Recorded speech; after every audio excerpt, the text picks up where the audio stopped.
So Maurya సామ్రాజ్యంలో చంద్రగుప్త మౌర్య అలానే బిందుసారుడు తర్వాత వచ్చినటువంటి చక్రవర్తి అశోక చక్రవర్తి. సో అశోకుడికి సంబంధించి ఆయన పరిపాలన కాలంలో జరిగినటువంటి సంఘటనలు ఏమన్నాయి చూద్దాము. మొత్తం మన యావత్ భారతదేశ చరిత్రలోనే అత్యంత శక్తివంతమైన చక్రవర్తి ఎవరంటే అశోకుడు. సో కాబట్టి ఇప్పుడు మనం అశోకుడు గురించి ఈ యొక్క కాంపిటేటివ్ ఎగ్జామ్స్ పాయింట్ ఆఫ్ వ్యూలో ఎటువంటి ఫ్యాక్ట్స్ అనేది కవర్ చేయాలో చూద్దాము. సో ఇక్కడ మనం చూస్తే ఇవాళ మనం డిస్కస్ చేసుకునేది అశోక ది గ్రేట్ అనమాట. అంటే అశోకుడు, అశోక చక్రవర్తి. సో అశోక చక్రవర్తి గురించి మనం చూద్దాం ఇప్పుడు. మామూలుగా ఇతను crowned in the 269 BC by Radhagupta. మామూలుగా అశోకుడు చక్రవర్తిగా పట్టాభిషేకం చేస్తాడు. ఈ పట్టాభిషేకం చేయడానికి ప్రధానంగా హెల్ప్ చేసిన వ్యక్తి ఎవరంటే, సహాయం చేసిన వ్యక్తి రాధాగుప్తుడు. సో రాధాగుప్తుడు అనే వ్యక్తి అశోకుడు సింహాసనాన్ని అధిష్ఠించడానికి హెల్ప్ చేస్తాడు. సో అర్థమైందా? ఇలా తర్వాత the first ruler to maintain direct contacts with the people through the his inscriptions. అంటే ప్రజలతో ప్రత్యక్షంగా మాట్లాడినటువంటి మొట్టమొదటి చక్రవర్తి కూడా ఎవరంటే ఇక్కడ అశోకుడు అనమాట. ఇప్పుడు అంత పెద్ద చక్రవర్తి, అంత పెద్ద సామ్రాజ్యానికి చక్రవర్తిగా ఉండే ఒక వ్యక్తి ప్రజలతో మాట్లాడడం చాలా రేరు. కానీ ఈయన కూడా ఎలా మాట్లాడాలంటే శాసనాల ద్వారా, ఆయన యొక్క శాసనాల ద్వారా, అశోకుడు వేయించినటువంటి శాసనాల ద్వారా డైరెక్ట్గా ప్రజలతో మాట్లాడినటువంటి మొట్టమొదటి చక్రవర్తి అనమాట, ఫస్ట్ రూలర్. సో ఫస్ట్ కాబట్టి ఎగ్జామ్ పాయింట్ ఆఫ్ వ్యూలో ఈ అడుగుతారు, ఇట్లాంటివి అడుగుతారు. ప్రజలతో ప్రత్యక్షంగా తన శాసనాల ద్వారా మాట్లాడినటువంటి చక్రవర్తి ఎవరంటే అశోకుడు. సో అశోకుడు అనమాట. ఓకేనా? కాబట్టి ఇక్కడ మనకు కనిపించే వ్యక్తే అశోకుడు అనమాట. ఈయన వచ్చేసి అశోకుడు. ఓకేనా? సో ఇలా ఈ విధంగా అశోక చక్రవర్తి తన శాసనాల ద్వారా ప్రజలతో మాట్లాడేవాడు. ఇంకా మనం చూస్తే ఈ appointed viceroy of Takshashila and Ujjayini during the reason of Bindusara. అంటే వీళ్ళ నాన్న బిందుసార మౌర్య చక్రవర్తిగా ఉన్నప్పుడు అశోకుడు తక్షశిల మరియు ఉజ్జయినికి వైస్రాయ్గా ఉండేవాడు. ఏ ప్రాంతాలకి వైస్రాయ్గా ఉండేవాడు? వైస్రాయ్ అంటే ఇప్పుడు గవర్నర్ లాగా. ఏ ప్రాంతాలకంట? తక్షశిల అలానే ఉజ్జయిని. సో తక్షశిల ఉజ్జయిని అనే ప్రాంతాలకి. సో అర్థమైందా? వైస్రాయ్ తక్షశిల ఉజ్జయిని అనే ప్రాంతాలకి ఇతను వైస్రాయ్గా ఉన్నాడు. ఎవరు? అశోకుడు వైస్రాయ్గా ఉండేవాడు అనమాట. సో అర్థమైందా? కాబట్టి బిందుసారుడు అంటే వీళ్ళ నాన్న చక్రవర్తిగా ఉన్నప్పుడు ఇక్కడ వైస్రాయ్ తక్షశిల ఉజ్జయినికి వైస్రాయ్గా ఉన్నాడు. ఇటువంటి టైంలోనే తక్షశిల ప్రాంతంలో ఒకసారి రివోల్ట్ వస్తుంది. రివోల్ట్ అంటే తిరుగుబాటు. రివోల్ట్ అనేది వస్తుంది. ఈ తిరుగుబాటు అణచివేయడానికి అశోకుడు ఉజ్జయిని నుంచి తక్షశిల వెళ్ళి అక్కడ మౌర్య సామ్రాజ్యం మీద వచ్చినటువంటి తిరుగుబాటును అణచివేశాడు. సో అర్థమైందా? కాబట్టి బిందుసార సమయంలో ఏ ప్రాంతాలకు వైస్రాయ్గా ఉన్నాడంటే అశోకుడు, ఒకటి ఉజ్జయిని, ఇంకోటి తక్షశిల. అయితే అశోకుడికి చాలా పేర్లు ఉంటాయి. అశోకుడికి డిఫరెంట్ నేమ్స్ ఉంటాయి అన్నమాట. సో డిఫరెంట్ నేమ్స్ అయితే ఉంటాయి, పేర్లు అయితే ఉంటాయి. ఈ పేర్లలో ప్రధానంగా ఆయనకి ఒక్కొక్క శాస్త్రాన్ని బట్టి రాతి శాస్త్రాలు ఉంటాయి. అశోకుడు చాలా రాతి శాస్త్రాలు వేయించాడు. మొత్తం భారత ఉపఖండం అంతా, మన ఆంధ్ర ప్రాంతం కర్నూలులో కూడా ఉంటాయి. సో రాజుల మందగిరి, ఎర్రగుడిపాడు అని చెప్పేసి అక్కడ కూడా శాసనాలు ఉంటాయి. కాబట్టి ఆ శాసనాల్లో అశోకుడి యొక్క పేర్లు, అలానే బౌద్ధ మత గ్రంథాల్లో డిఫరెంట్ నేమ్స్ ఉన్నాయి అశోకుడికి. సో అవేంటంటే ఒకటి వచ్చేసి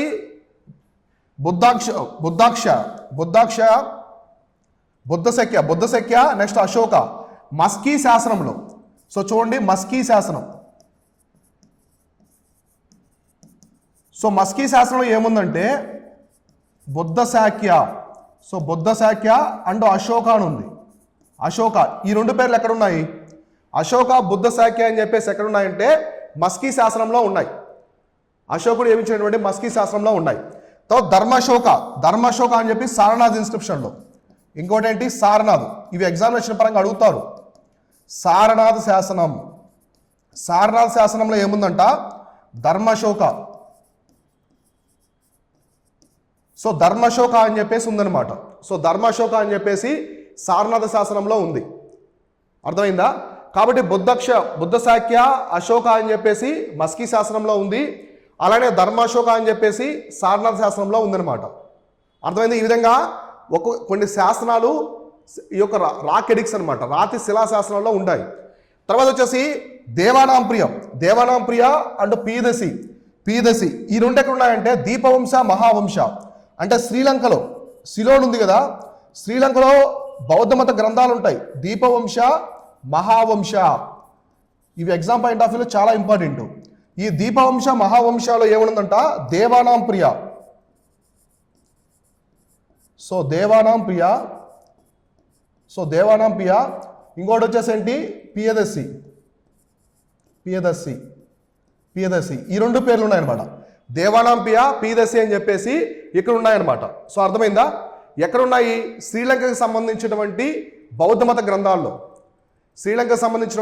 మత గ్రంథాల్లో ఈ రెండు ఉన్నాయి, దేవానాం ప్రియ ఒకటి అండ్ పీదసి. ఇలా అశోకుడి పేర్లు అనేవి డిఫరెంట్ లొకేషన్స్లో డిఫరెంట్గా ఉన్నాయన్నమాట. అంటే అన్నీ ఒకరే, అశోక్ చక్రవర్తి, కానీ డిఫరెంట్ శాసనాలు, ప్రాంతాలు, బౌద్ధ మత గ్రంథాల్లో ఆయన పేర్లు అనేవి డిఫరెంట్గా సూచించారు. సో అర్థమైందా? ఇవి ఈ విధంగా అశోకుడికి సంబంధించిన ఫ్యాక్ట్స్ అనమాట. ఇక్కడ మనకు కనిపించే అతనే అశోక చక్రవర్తి. తర్వాత నెక్స్ట్ అశోకుడికి సంబంధించి మనం చూస్తే ఇతని యొక్క రాజధాని ఇప్పుడు మౌర్య సామ్రాజ్యాన్ని పరిపాలిస్తున్నాడు. So Mauryan empire. So Mauryan ఎంపైర్కి చక్రవర్తిగా ఉన్నాడు, మౌర్యన్ ఎంపరర్. ఈ మౌర్య చక్రవర్తిగా ఉన్నప్పుడు అతని యొక్క రాజధాని వచ్చేసి ఏంటంటే పాటలీపుత్ర అనమాట. పాటలీపుత్ర అంటే ప్రేంటిడే పాట్నా, బీహార్లో ఉంది కదా ఇప్పుడు పాట్నా, అదే ఒకప్పుడు పాటలీపుత్ర. అంటే ప్రధానమైన రాజధాని, మొత్తం మౌర్య సామ్రాజ్యానికే రాజధాని వచ్చేసి పాటలీపుత్ర అనే రాజధాని. అయితే ఇతనికి ఒక ప్రొవిన్షియల్ క్యాపిటల్ కూడా ఉండేవి, అంటే ప్రాంతీయ రాజధానులు.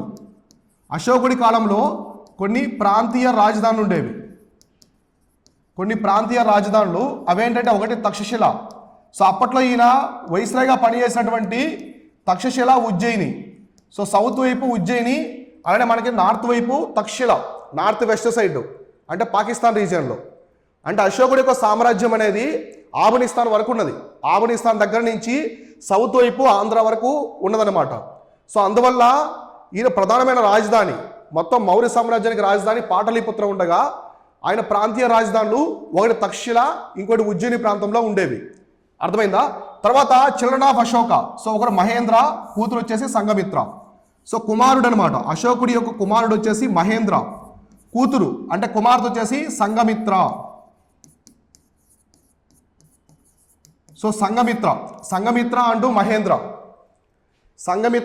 మహేంద్ర అని చెప్పేసి వీళ్ళు సంతానం అనమాట, అశోకుడి యొక్క సంతానం. ఇక్కడ మహేంద్ర వచ్చేసి కుమారుడు, సంఘమిత్ర వచ్చేసి కూతురు.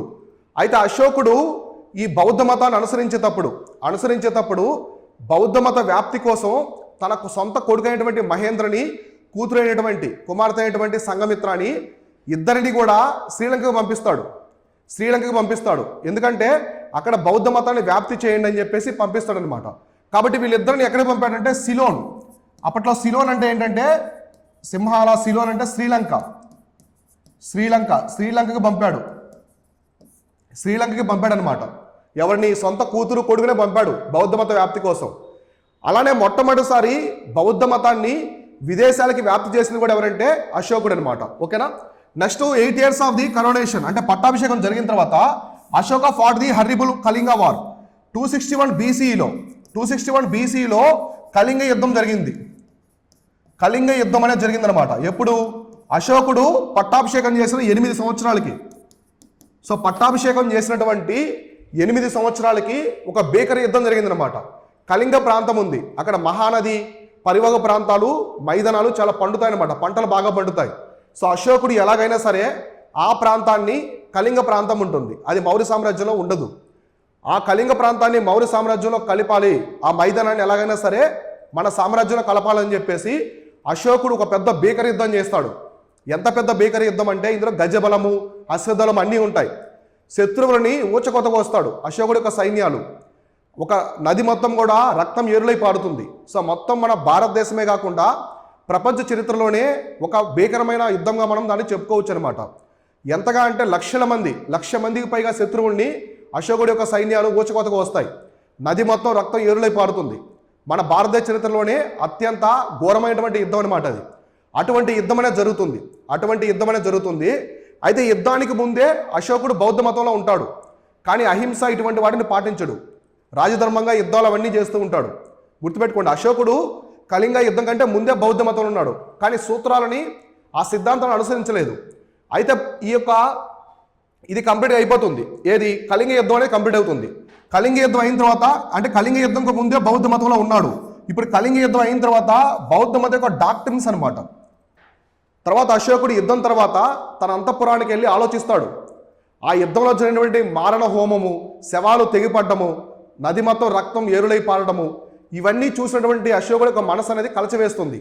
సో దీంతో ఆయన ఇక హింసా మార్గాన్ని పక్కన పెట్టి మనం ధర్మం వైపు వెళ్ళాలి, అహింసా మార్గాన్ని పాటించాలని చెప్పేసి బౌద్ధ మతంలో ఉన్నటువంటి సిద్ధాంతాలను ఫాలో అవుతాడు. అంటే బౌద్ధ మతం ఎప్పుడో ఉన్నాడు, కళింగ యుద్ధానికి ముందే అనుసరించాడు. కానీ ఇప్పుడు ఆ సిద్ధాంతాల మొత్తాన్ని కూడా పాటిస్తాడు. ఎంతగా పాటిస్తాడంటే ఇక యుద్ధాలకు వెళ్ళడు. యుద్ధాలు వేటికి వెళ్ళకుండా తన రాజ్యం మీదకి వచ్చినటువంటి శత్రువులు మాత్రమే ఎదుర్కొంటాడు. మిగతా అంతా అహింసా మార్గం వైపే వెళ్తాడు. ధర్మం వైపు, అహింసా మార్గం వైపే వెళ్తాడు. బౌద్ధ మత వ్యాప్తి కోసం, అభివృద్ధి కోసమే పనిచేస్తాడు. కాబట్టి అశోకుడు ఎలా అయ్యాడు? ధర్మాశోకుడుగా మారిపోయాడు. కాబట్టి బేరిఘోష అనే అశోకుడు ధర్మఘోషగా మారిపోయాడు. సో బేరిఘోష అంటే ఎప్పుడు యుద్ధాన్ని, సో బేరిఘోష అనే అతను ఎలా అయిపోయాడు? ధర్మఘోషగా మారిపోయాడు. ధర్మఘోష అంటే ధర్మాన్ని పాటించేవాడు. బేరిఘోష అంటే యుద్ధ బేరి, ఎప్పుడు బేరి మోగిస్తూ యుద్ధానికి వెళ్ళేవాడు. అంటే ఎప్పుడు హింసను కోరుకునే అశోకుడు ఇప్పుడు ధర్మ వైపు నడుస్తున్నాడు అని చెప్పేసి అర్థం అనమాట. అంటే చండాశోకుడిని ధర్మాశోకుడుగా మారిపోయాడు. సో ఇక్కడ అంటారు చండాశోకుడు ధర్మాశోకుడుగా మారిపోయాడు. సో అర్థమైందా? ఈ విధంగా చాలా గంభీరంగా అగ్రెసివ్గా ఉన్నటువంటి అశోక చక్రవర్తి ఈ కళింగ యుద్ధంతో, ఇక్కడ మీకు కనిపిస్తుంది కదా, ఈ కళింగ యుద్ధంతో తను మారిపోతాడు. కంప్లీట్గా తను మారిపోయి బౌద్ధ మతం వైపు అనుసరిస్తాడు. ఇక నుంచి బౌద్ధ మతం యొక్క వ్యాప్తి కోసం, అలానే దానికి అభివృద్ధి కోసమే పనిచేస్తాడు. సో అర్థమైందా ఇంతవరకు? అంటే మారణహోమం సృష్టించాడు కళింగ యుద్ధంలో అశోకుడు. సో అవన్నీ చూసి మారిపోయాడు. అంటే అశోకుడు చాలా శక్తివంతమైన చక్రవర్తి. ఆయన కాలంలో ఎటువంటి పొరుగు రాజ్యాలు కూడా అశోకుడి మీద యుద్ధం చేయడానికి అంత ధైర్యాన్ని చూపించేవి కాదనమాట. ఎందుకంటే అశోకుడి దగ్గర గజబలము, అశ్వదళము, చాలా పెద్ద సైన్యాలు ఉండేవి. లక్షల సంఖ్యలో సైన్యం ఉంది. అతిపెద్ద సామ్రాజ్యం. భారత ఉపఖండం అంతా సామ్రాజ్యమే. ఆఫ్ఘనిస్తాన్ దగ్గర నుంచి ఇటు బెంగాలు, గుజరాత్, ఆంధ్ర వరకు, కర్ణాటక, ఆంధ్ర వరకు అశోకుడి యొక్క సామ్రాజ్యమే అనమాట. సో అర్థమైంది కదా అశోకుడికి సంబంధించి. ఈ విధంగా అశోక చక్రవర్తి ఆ హింసని వదిలేసి కంప్లీట్గా అహింసా మార్గం వైపు నడుస్తాడు. ఓకేనా?